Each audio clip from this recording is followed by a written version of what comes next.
Hi, everyone. Welcome to Matik's AI and Customer Success Summit. You are currently watching the opening keynote, for which I'm super excited to introduce our speakers. We have here Nick Mijic, co-founder and CEO of Matik, as well as Aliisa Rosenthal, head of sales at OpenAI. Awesome. Well, welcome everybody to our very first AI and Customer Success Summit. As Beck just mentioned, my name is Nick Meach, and I'm one of the co-founders of Matik.io.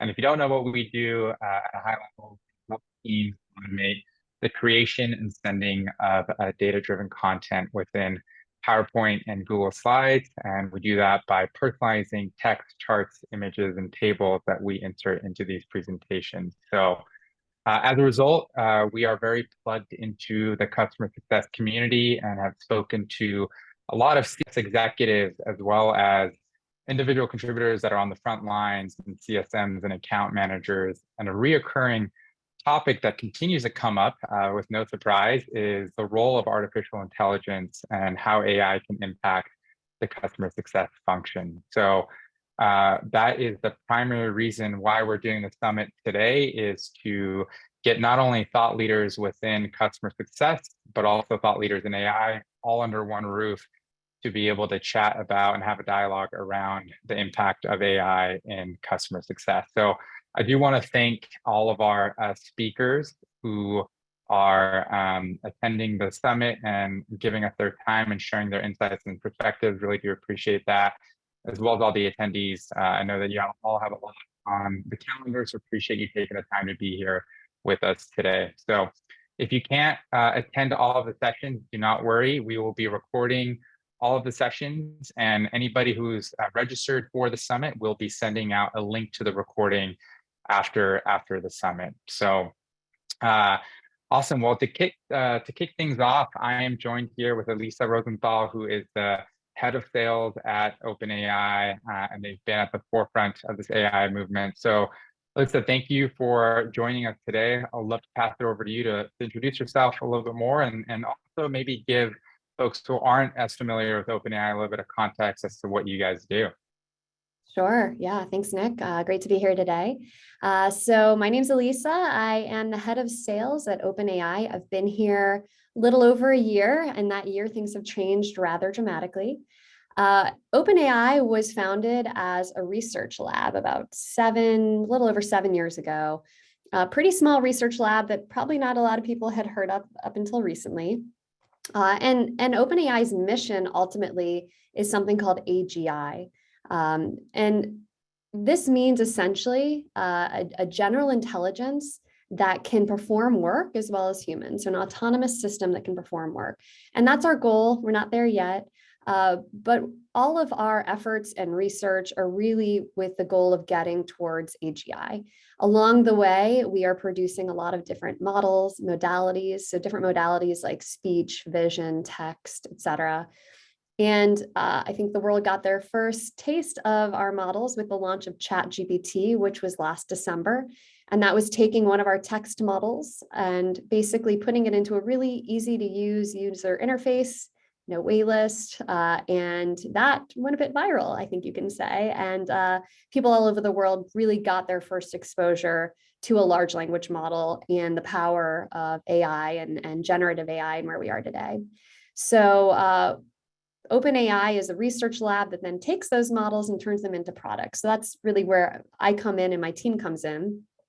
The main product that we sell right now is our API. So we make our models available via API, so companies can come and build on those models, integrate them directly into their products for their own end users. Awesome. Appreciate the context. So what was it about OpenAI's product that really got you excited to join the company in the beginning? Yeah, it's funny because I think originally I didn't really know who OpenAI was. I knew someone who worked here. I was digging around actually one of OpenAI's customers documentation and discovered GPT and reached out to my friend here and said, hey, can I learn a little bit more about what you guys are building? And he said, hey, why don't you come meet with us? We're thinking about building a sales team. So I met with, Sam and Mira and most of the leaders here about a year and a half ago. And it was a bit of a gamble. I mean, there really wasn't much of a product yet, but it was the coolest thing I'd ever seen.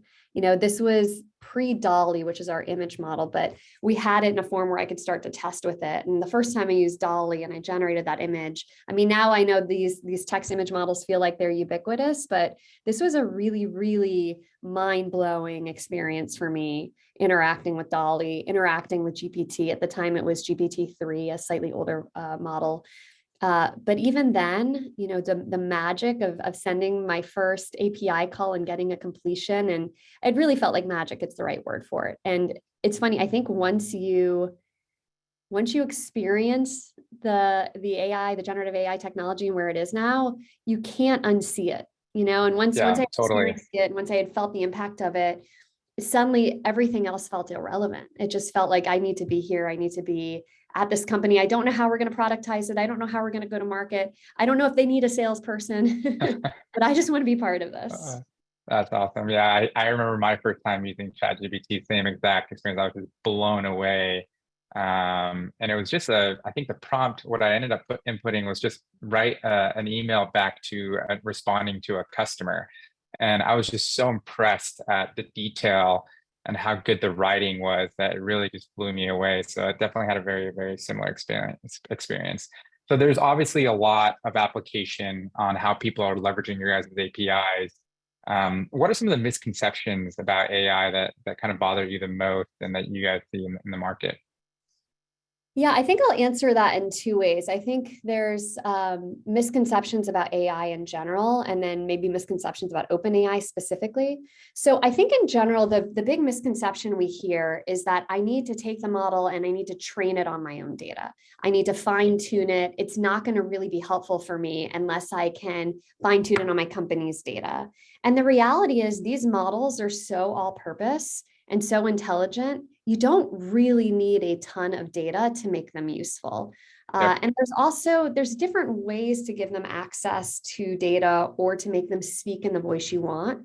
So if it's a voice branding issue, you want the model to respond in a certain way, that's where prompting can get you really far. Yep. By just putting in a prompt that says, speak with these words, don't use these words, you're Gen Z, you're millennial, you're American, you're French, basically you can tell the model, you can give the model a personality without having to really use any data to train it. And similarly, I think a lot of companies or builders working with our API assume that the only way to give it access to additional data is by fine tuning it. And the reality is there are a lot of other ways to give access to data. So embeddings is a common approach, retrievals. And basically this means that you are giving GPT access to an embedded set of information that it can search across in its responses without having to retrain a whole model. So you don't need, and all this to say is you don't need an ML team. You don't need an AI team to start to work with our models. You just need basically a developer who can work with Python to integrate these models directly into your end user product. The second misconception I'll say, and this is more about OpenAI than AI, is kind of similarly going back to the data. I think there's a really big fear that people have that anything that they use OpenAI for will then be used to train our models. And we do not train on any data sent via API. So any companies building on our API, that data it's a totally different infrastructure than the data we use to train our models. So that's the other misconception. I hear a lot of fear and uncertainty and nervousness about using our APIs because people are afraid, oh, if I put it in the model, then someone else can come along and see the same thing that I put in, which the training doesn't work that way. It's different than, putting it in a search engine or any other technology we're used to. Anything sent via API is never trained on. Makes sense. And I guess going back to the first point about the prompt engineering, are you seeing certain applications of prompt engineering that can you maybe give some examples of how people are doing that prompt engineering to better fine tune those models? Yeah, so we see a lot of companies putting in their brand guidelines. We see, like fun examples. If I have a customer who's built sort of a shopping assistant, and the prompt is, you're a Gen Zer, speak using hashtags, use this sort of, language, be brief, be concise. Those sorts of prompts can help really give the chatbot, if you're building a chatbot experience, a lot of personality. Awesome. Very cool. And I guess, what are some of the applications of AI outside of just like B2B tech that you're most excited about? Maybe the team at OpenAI, you guys are most excited about? Yeah, I mean, I think healthcare is a really interesting space, and I think we're really just scratching the surface with healthcare. There's certainly applications starting to build with us doing things like, summarizing doctor's notes, writing SOAP notes, making it easier for pharmacists to understand the doctor's notes and relay instructions to patients. I think there's going to be an explosion in innovation in healthcare, and there's so many really fascinating applications of AI, both on vision, on sort of the CT scans and radiology, on the tech. So understanding doctor's notes, translating them from pharmacists and for patients.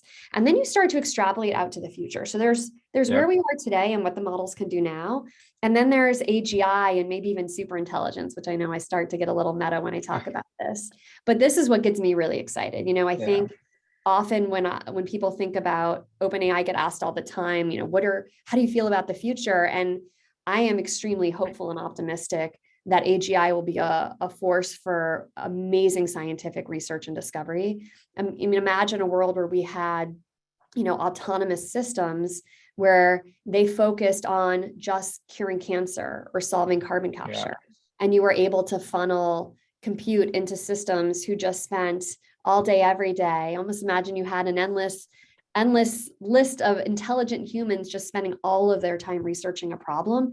The odds that we cure cancer, the odds that we solve carbon capture suddenly skyrocket. So this is not where we are today. This is a more futuristic perspective, but this is what makes me extremely hopeful and optimistic and excited about AGI. Yeah, healthcare, I think there's definitely a lot of opportunity. I totally agree with you on that. And I think not just for the healthcare providers, but also putting more control in the hands of the consumer and being able to have more insight there from a consumer perspective. So totally agree with that. And then I guess, in terms of a lot of the folks that are attending the summit are in the world of customer success, right? You're in sales, you've worked at other companies like WalkMe, where you've partnered up with customer success and done it yourself. Where do you see the potential of AI unlocking benefits for the CS team? Yeah, I think where ChatGPT is really, really great just out of the box is in understanding new industries, understanding new personas. So imagine you're prepping for a meeting, you've got a meeting tomorrow with maybe a new type of role that you've never had to interact with before. Maybe it's a head of, marketing or engineering or product or design. And, they're coming into a meeting and you want to understand, well, what do they care about? What does someone in this role typically focus on? What are some terms I should know and understand? This is where ChatGPT can be a really great teacher. Similarly, if it's a brand new industry, if you are suddenly selling to an auto manufacturer and that's not really your wheelhouse, teach me everything I need to know about auto manufacturing, who the big players are, what are the trends I should be aware of, what are some things that this person might be stressed out about as the, head of an auto manufacturer on the supply chain side. Like, how do I prepare myself for that? So it's really good, I think, for both sales and marketing and sales and customer success, for understanding industries, personas, people you're meeting with, helping you be really prepared, helping you draft bullet points, talking points, et cetera.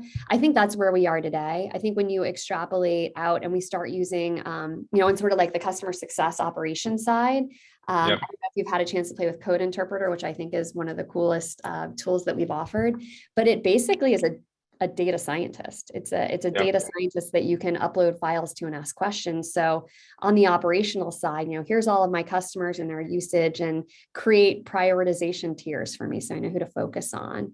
Here's all this data and organize it for me. And basically what Code Interpreter does is it's using Python behind the scenes to perform like a data scientist. So if you have customer success leaders or even ICs on the team who want to perform intricate analyses of their own books of business and maybe don't have access to a data scientist. I use it all the time personally. I'll upload our leads or our accounts and I'll say, help me organize, help me prioritize, help me tier, help me create territories. So that's where I think the analyst or operational part is really interesting as well. Makes sense. So I guess a follow-up question to that, the models are obviously getting better and better that you guys are coming up with. I think there's been a lot of talk about hallucinations, right? Like what the model spits out, how accurate is it? How do you feel like teams are corresponding with that and overcoming that? Is it with the prompt engineering? They're just continuing to fine-tune the output, but we'd love to kind of hear your thoughts on that. Yeah, the models certainly aren't perfect today. GPT-4 is much, much better than 3.5 on the hallucinations. As every GPT next comes out, that problem will eventually go away or be mitigated pretty substantially. That said, my general guidance to customers right now is don't have an open-ended, generative chatbot that you're building into your product for your end users. Have some sort of guardrails in there. And there are different types of guardrails you can build. On the most conservative, risk-averse side of the spectrum, you could set up a chatbot that basically says, only pull answers from my documentation. And that's using this tactic called embeddings I referred to earlier, where you could embed your documentation and you could tell GPT to search across your documentation and its responses. You're only returning data that you are absolutely 100% certain is accurate. Yeah. That is like the most strict you can go. What we typically see our customers doing right now is using GPT for things like data transformation, like summarization, categorization. So like a common use case is taking support tickets and maybe not auto responding to them quite yet. Or if you are auto responding, having a human just review those to make sure they're all accurate, but doing things like auto summarizing, categorizing, and routing.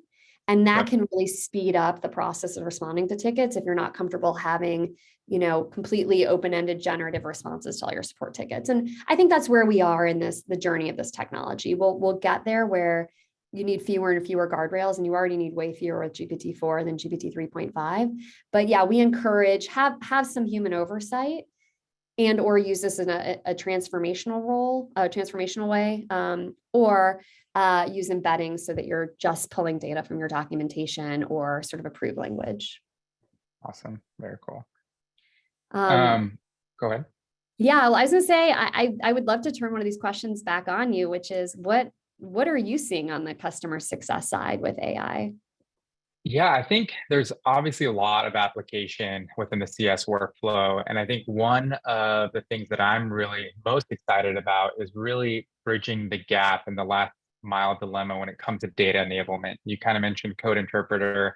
I think it's something along those lines where I think in today's macroeconomic environment, the need to be able to articulate and demonstrate ROI is now more imperative than ever. And that usually lands on the side of the CSM to be able to go and take data and showcase the ROI and value that your product or service has delivered. And so for us, I think tangible examples that we see customer success managers and just the CS function in general putting together business reviews, right? Putting together ROI analyses, putting together benchmarking reports. It's not just pulling data for the sake of pulling data and showcasing and doing a data dump, but it's being able to take that data, whether it lives in a dashboard, whether it lives in a CRM, and then being able to analyze that data, spit out meaningful key insights and takeaways that hopefully tie back to value and tie back to the objectives that your customers purchased your product for. And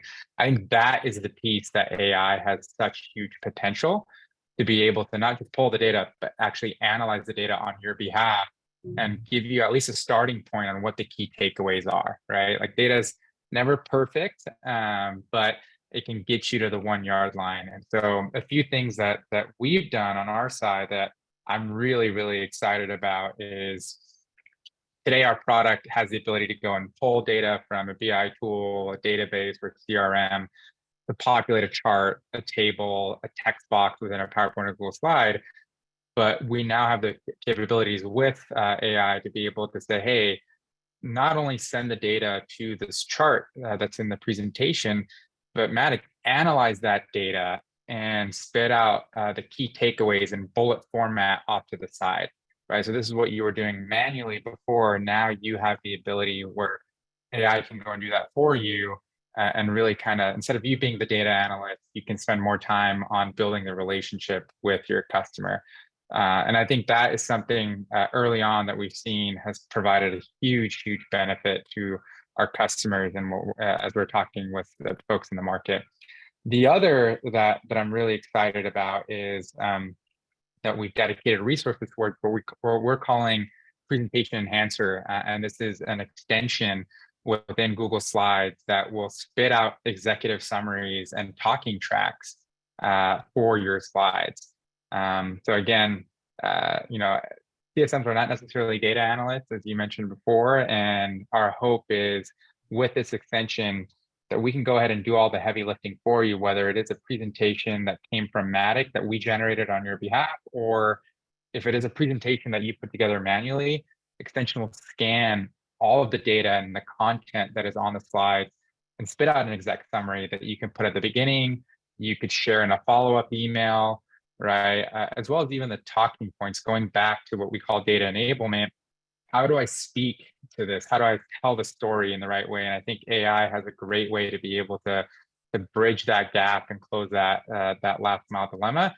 And at the end of the day, up level the customer success managers to better do their jobs and better build a relationship with their customers. So that is something that I think is really exciting. I think from an AI standpoint, is to help bridge that gap when it comes to AI enablement. So I know that we are pretty close to time. Again, the whole goal of the summit today is to really dive a little bit deeper into AI and the impacts that AI can have on customer success. So again, I want to thank all of the speakers that are going to be participating in today's summit. Thank you for your time. Thank you for sharing the insight. Our hope for all the attendees, again, is that you do have the ability to take something away from the summit that is tactical that you can bring back to your teams. We are going to be doing some workshops at the end of the day. That's part of the agenda that will showcase how to leverage AI and ChatGPT within your day-to-day workflow. So really do appreciate everybody attending. And thank you, Aliisa, so much for the time today and spending with us and getting the summit kicked off, and looking forward to continuing the conversation. Yeah, my pleasure, Nick. Thank you. Awesome. Thank you both, Nick and Aliisa, for helping kick off this summit. As Nick mentioned, the presentation enhancer will be available for free to all summit registrants and attendees. So just keep an eye out for an email post-summit that will share the link to the presentation enhancer, as well as we'll let you know a little bit about when session recordings will be available and all the other good details. So thank you everyone for attending this opening keynote, and hope the rest of your day goes well.